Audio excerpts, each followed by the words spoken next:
Hey everybody, welcome back to my channel. I am Dave from Chase to Summit, and today we're going to talk about the Whoop Band 4.0. I finally got my hands on this thing. It took forever. It said that my order was like pending and shipping forever, but it's finally here, and this is what we're going to talk about today. So the Whoop Band 4.0 and the previous models are a unique device because they focus on three things. They track your strain, recovery, and sleep. That's all this thing cares about, and it aims to improve your fitness using those three key metrics. And the Whoop devices as a whole are pretty interesting because they're really the only fitness tracking device out there that kind of ignores all the other stuff, like intensity minutes and calories burned and how many miles you've run. They don't care about any of that stuff. They just think about strain, recovery, sleep. If you've followed my channel for any length of time, you may have seen my review of the Whoop Band 3.0. That's what I'm holding here. I released this video about a year ago, and then I had a follow-up video comparing the Whoop Band to the Garmin body battery feature that's built into a lot of their fitness watches, including this Garmin Fenix 6 that I'm wearing now. The Whoop Band 3.0 was really interesting in a lot of ways, but it was kind of a letdown in my personal use in terms of raw heart rate performance and accuracy. It just wasn't very good in that department. And when I posted my first review about this, I caught so much flack in the comments from you guys. A lot of people are really diehard Whoop Band aficionados, and they really thought I was using it wrong, so I continued testing it, and I'm sorry, I just could not get good heart rate performance out of the Whoop Band 3.0, whether or not I was wearing on my bicep or down on my wrist, anywhere on my body. I just could not get good results from the Whoop Band 3.0. Anyways, let's get rid of the Whoop Band 3.0 for a second and focus on the Whoop Band 4.0 because that's the topic of this video. And I'm interested if they've improved the accuracy in this new Whoop Band 4.0 and some of the new features that they've included along the way. I also want to mention that I've only had the Whoop Band for about a week, so I don't have extensive use with this thing.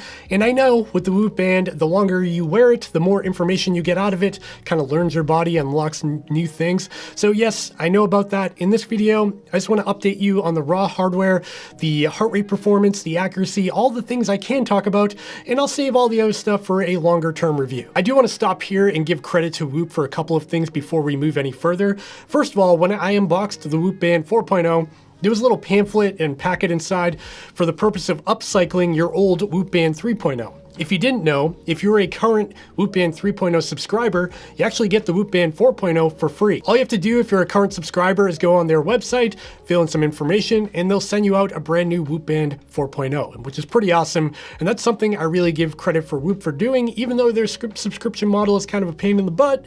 Still pretty cool that they gave everyone new hardware. But back to the upcycling thing, basically it means you can take your old Whoop Band 3.0 and give it to a friend or a family member and give them the opportunity to try out the Whoop platform for a couple of months for free. Inside of that little upcycling packet, they actually give you a little alcohol wipe to clean off the old Whoop Band.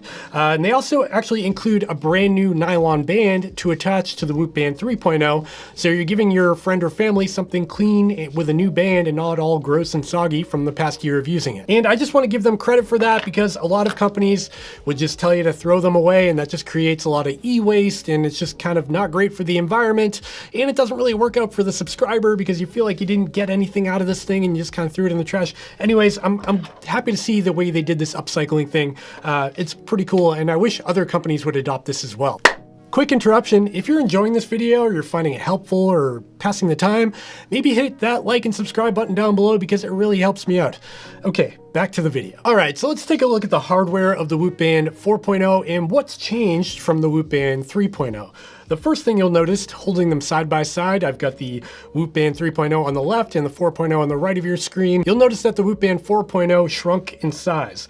It's considerably shorter in length than the Whoop Band 3.0. Other than that, the design is basically the same. I mean, they appear to be pretty much the same thickness, and they actually do have the same battery life despite the new 4.0 being a little bit smaller at around 5 days. But in my use, I got between 3 to 5 days because I was using the broadcast heart rate function quite a bit to test out the heart rate accuracy. So your mileage may vary. They say up to 5 days. In terms of comfort and adjustability, the Whoop Band 4.0 is very similar to the 3.0. Basically, you kind of slide it up on your wrist, and then it's got a little clasp design that kind of flips over and pops down on itself. And if you'll notice, you can actually pinch your skin in here, and it can be pretty uncomfortable. It's happening to me right now, but if you wiggle it around a little bit, you can kind of get that to go away. And then you just kind of secure it in place. And this thing is just so light and unobtrusive, and it doesn't have a big bright screen on it or anything. So it's really nice to wear around town. You really just kind of forget it's there. And of course, to check the battery level on the Whoop Band 4.0, you just give it a couple of taps and then look on the side there, and you can see there's a little green LED indicating that the battery's full. The new Whoop Band 4.0 also got a new battery pack that I have here, and the original Whoop Band 3.0 actually came with a battery pack itself, you can see here. And I was really a fan of this thing because it meant you could just wear your Whoop Band 24 hours a day, 7 days a week, and never have to take it off to charge it because of this portable charging power bank. But the Whoop Band 3.0's power pack wasn't without some issues. First of all, it was not waterproof, so if you accidentally showered with this, like I may have 5 or 6 times, that could be an issue. Fortunately, mine didn't break, but I'm sure other people's did. And I always found it kind of finicky to get on and off of the Whoop Band because it's got these like charging contacts on the inside, if you can see them there. You have to align it the right way. You have to make sure the Whoop matches up with the Whoop on top of here. And then when you slide them together, there's some resistance. Sometimes it feels like you're breaking it. So on the new Whoop Band 4.0 and its battery pack, it's a totally different design. First of all, the Whoop Band 4.0 battery pack actually is waterproof this time around to IP68 rating. So if you accidentally shower with it, it's probably not a big deal. Definitely not designed for going swimming with and things like that. But the fact that it is waterproof to some level is a nice upgrade. Another change to the battery pack is that there's no pins inside like on the old Whoop Band 3.0. If you can see there's a bunch of pins on the inside of that one, none on the inside of here. And I'm guessing that's because this is a wireless charging design. Maybe that's how they got to that waterproof rating. And the difference here is night and day when you try to slide these two together. They just go together a lot easier than the old Whoop Band 3.0. Another perk is that you don't need to put the battery pack on in any specific direction. It can go on either way and it still charges the Whoop Band. And as you can see on top of the battery pack there, if I tap a couple of times, there's a status light to show the charge level of the Whoop Band. And when you take the power brick off and tap it, it actually gives you an indication of how much battery life is left inside of the power pack. So the battery pack of the Whoop Band 4.0 has a full charge inside of it, and the Whoop Band 4.0 itself has about 5 days of battery life. So if you're going on a trip or something, you could bring both these along and be good for about 10 days, which is pretty good. Another nice upgrade on the battery pack is that it's now USB Type-C, and there is a cable included in the box. On the original Whoop Band 3.0, we used micro USB, which I don't like. And generally speaking, I just love this battery pack design. I love the fact that it's modular. I can charge this. I can leave this thing on my wrist. It's really the only full 24-hour by 7 days a week wearable on the market because you never have to take it off. Okay, now that we've beaten the battery pack to death, this whole video could be about the battery pack because I really like it. Let's put that aside for now and talk about some of the more interesting details of the Whoop Band 4.0. Most importantly, that new sensor on the back of the device. They kind of threw out that old design and started from scratch. So it's got 5 LEDs and it's got 4 receptors, I think they call them there. So this is supposed to be way more accurate. So to test out the Whoop Band 4.0, I've taken it out on several activities while broadcasting the heart rate to another device so I could record it and analyze it later in software. I was wearing the Whoop Band 4.0 tightly on my left wrist. I was wearing my Garmin Fenix 6 on my other wrist, and I also had a Polar H9 chest strap on my chest, and that's ECG based, so it's good for a baseline of comparison because it's super accurate. And for the most part, the Whoop Band 4.0 is way better than the old 3.0 sensor. I was getting way more consistent results. Everything looked a little bit more in line overall.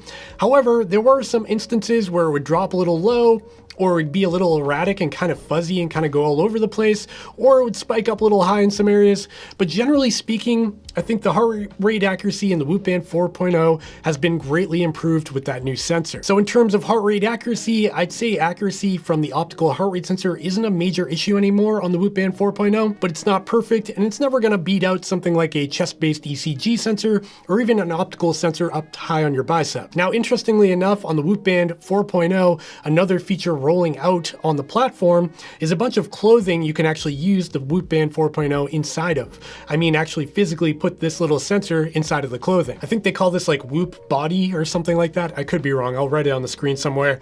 And basically it's like sports bras and underwear and shorts and shirts, all that have a little sleeve in them they can slip the sensor into, and it'll actually have a point of contact for the optical heart rate sensor to meet up with your body and get a better read of your heart rate. And depending on the area, this could prove to be really good. I don't have any of those accessories to test with, but I'm wondering if it's going to improve the accuracy even more. On top of that new heart rate sensor, they've included a couple of new sensors that weren't available on the older 3.0, and that is a SpO2 sensor built right into the back, so you get your blood oxygen saturation level throughout the day, and a skin temperature sensor, which is really interesting. So skin temperature sensing is different than core temperature sensing like you would get with a thermometer in your mouth or in your armpit or whatever, but it's still really valuable information because it can reflect if you're getting sick or you're overtraining, things like that. And the Whoop platform can actually pick that up and tell you in the app, which is really cool. Speaking of the app, let's dive into that now. So if you haven't watched my old video about the Whoop Band 3.0, I'll go through the app more briefly here. If you want to see more about it, go watch that older video.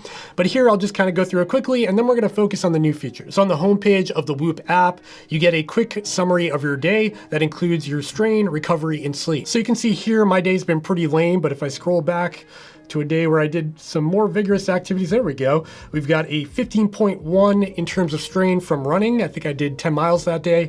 And then I got 7 hours of sleep that night. So it tells me my recovery for the next day, which is pretty cool. One thing I've noticed in the Whoop system is that I just never recover. So I'm probably doing something wrong. But yeah, your mileage might vary. So on this homepage, you get a overview of strain, recovery, and sleep. And then you can dive into strain, recovery, and sleep individually to get even more information about each one of those metrics. And what's cool about the Whoop system is that they actually spell things out in just plain English. So you can see here for my sleep performance, it says 88% sufficient to perform. You spent a sufficient amount of time asleep, you're giving your body a decent chance to recover. And that's something you don't get from other platforms, like just words telling you this is good or this is bad. And going over to the strain tab, again, this is just basic information in English. Strain between 14 and 17.9 is considered strenuous. Your cardio system has been working hard. Good information to know. So here's the best part of the Whoop ecosystem, or in my opinion at least, is this graph they give you, and it just shows you your strain, recovery, and sleep cycles over a course of time. And it's really cool to see how these trend lines line up and when you're feeling good and when you're feeling bad and how it aligns with all this information. It's really interesting stuff. Activities on the Whoop platform are automatically recorded. So if you start to run, it detects your elevated heart rate and it'll record that as an activity. So you can see here, I've got a running activity. And if I click in on that, it gives you all the information from that activity. Just keep in mind, this doesn't record any GPS data or anything like that. It's purely about calories burned, your heart rate performance, your max heart rate and the duration of that workout, and your perceived effort after the workout is complete. But again, in plain English at the top of that workout, it gives me some information. It says building aerobic fitness in strength. You spent 70 minutes at 70 to 80% of your max heart rate. This is 48 more minutes than you typically spend in that zone. Good information to have. Dropping into the coach tab here, you can see here's where one of the new features is in the app, and this is called Health Monitor. This is kind of a dashboard for all of your vitals throughout the day, and this includes your respiratory rate, blood oxygen saturation level, resting heart rate, HRV, and your skin temperature. You can see mine says calibrating range, and it's because I haven't been wearing this device long enough for it to kind of learn my normal readings on all of these metrics, but after it does learn those, it will figure that out and display them here. What I find really interesting about this is that it could actually give you an indication of you getting sick before you actually get sick. And at a time like this, that's actually valuable information to have, and a really cool feature that it's all located in one kind of quick glance dashboard. Another new feature in the app is called Sleep Coach, and this is actually pretty interesting. So you can actually set the system up to wake you up when you've gotten enough sleep. So you're not wasting time sleeping. You can actually have the Whoop Band 4.0 vibrate and buzz to wake you up when you've hit 100% of your sleep goals. It's kind of interesting because for me, I would like to stay in bed as long as possible. As a guy with 4 kids and a baby, give me all the time in bed I can get. But if I was someone like really wanting to get after it every day, this could be a cool way to kind of track and manage my time. And it's pretty cool. Something I haven't seen before. And finally, let's talk about pricing and final thoughts on the Whoop Band 4.0. And again, just like the Whoop Band 3.0, that's really the Whoop Band 4.0's downfall. So the Whoop Band as a whole has always been a subscription model. So you never really own the Whoop Band 4.0. You'll just pay for it forever as long as you enjoy using it. Now, pricing for this subscription starts at $30 a month, but you can actually get a discount if you decide to commit for a longer period of time. For 12 months or 1 year, it comes out to $288, and that works out to about $24 a month. And then for 18 months, you can pay $324, and that gets you down to about $18 a month, which actually isn't bad, but hearing $324 is kind of a sticker shock. Now, here's my beef with the Whoop Band 4.0 in the pricing strategy. For $324, you're asking a lot. You could buy something like a COROS Pace 2, you could buy a Garmin Forerunner 245. Heck, you're getting pretty close to a second-hand Garmin Fenix 6 like I'm wearing here. Even when these are on sale, they get close to that price. So that's a lot of money. And for a device that doesn't even have a screen, it can't read your text messages, it doesn't do much of anything else, it doesn't have a GPS chip built in, so you always have to have your phone on you for a runner. Yeah, it's kind of a, whoa, almost dropped it. It's kind of a lot. But at the end of the day, the Whoop Band 4.0 is moving the needle in the right direction for Whoop as a whole. The accuracy of the heart rate sensor got better. The inclusion of new sensors with the SpO2 and the skin temperature is pretty cool. That new health monitor widget is actually really useful, I think. And the Whoop platform as a whole is actually pretty cool. I like the software. I like tracking stringing, recovery, and sleep and how that all goes together. It's really useful information. On the other hand, you do have to consider that Whoop likely will upgrade your hardware every now and then when they come out with new devices for free. So as long as you keep paying that subscription, you're probably going to be upgraded to new hardware all the time. And that could pan out to save you money over time if you're somebody who always upgrades your hardware. I don't know. There's a lot going on there in terms of pricing. But now I want to hear from you. Is the Whoop Band 4.0 too expensive? Are you wearing one right now? Do you enjoy it? Are you considering buying one? Let me know in the comments down below. I would love to hear from you, and I always hang out down there and respond. So say hi. And that wraps it up for this one. If you found this video helpful or fun or entertaining or anything, consider hitting that like button and subscribing to my channel down below because it really helps me out. Also, if you're gonna pick one of these Whoop Bands up, I will have a link down below. That's a referral link. It gives me a couple of months for free so I can keep reviewing these things when they come out. That's all I got for this one. I hope you enjoyed this video, and I will see you next time. Bye.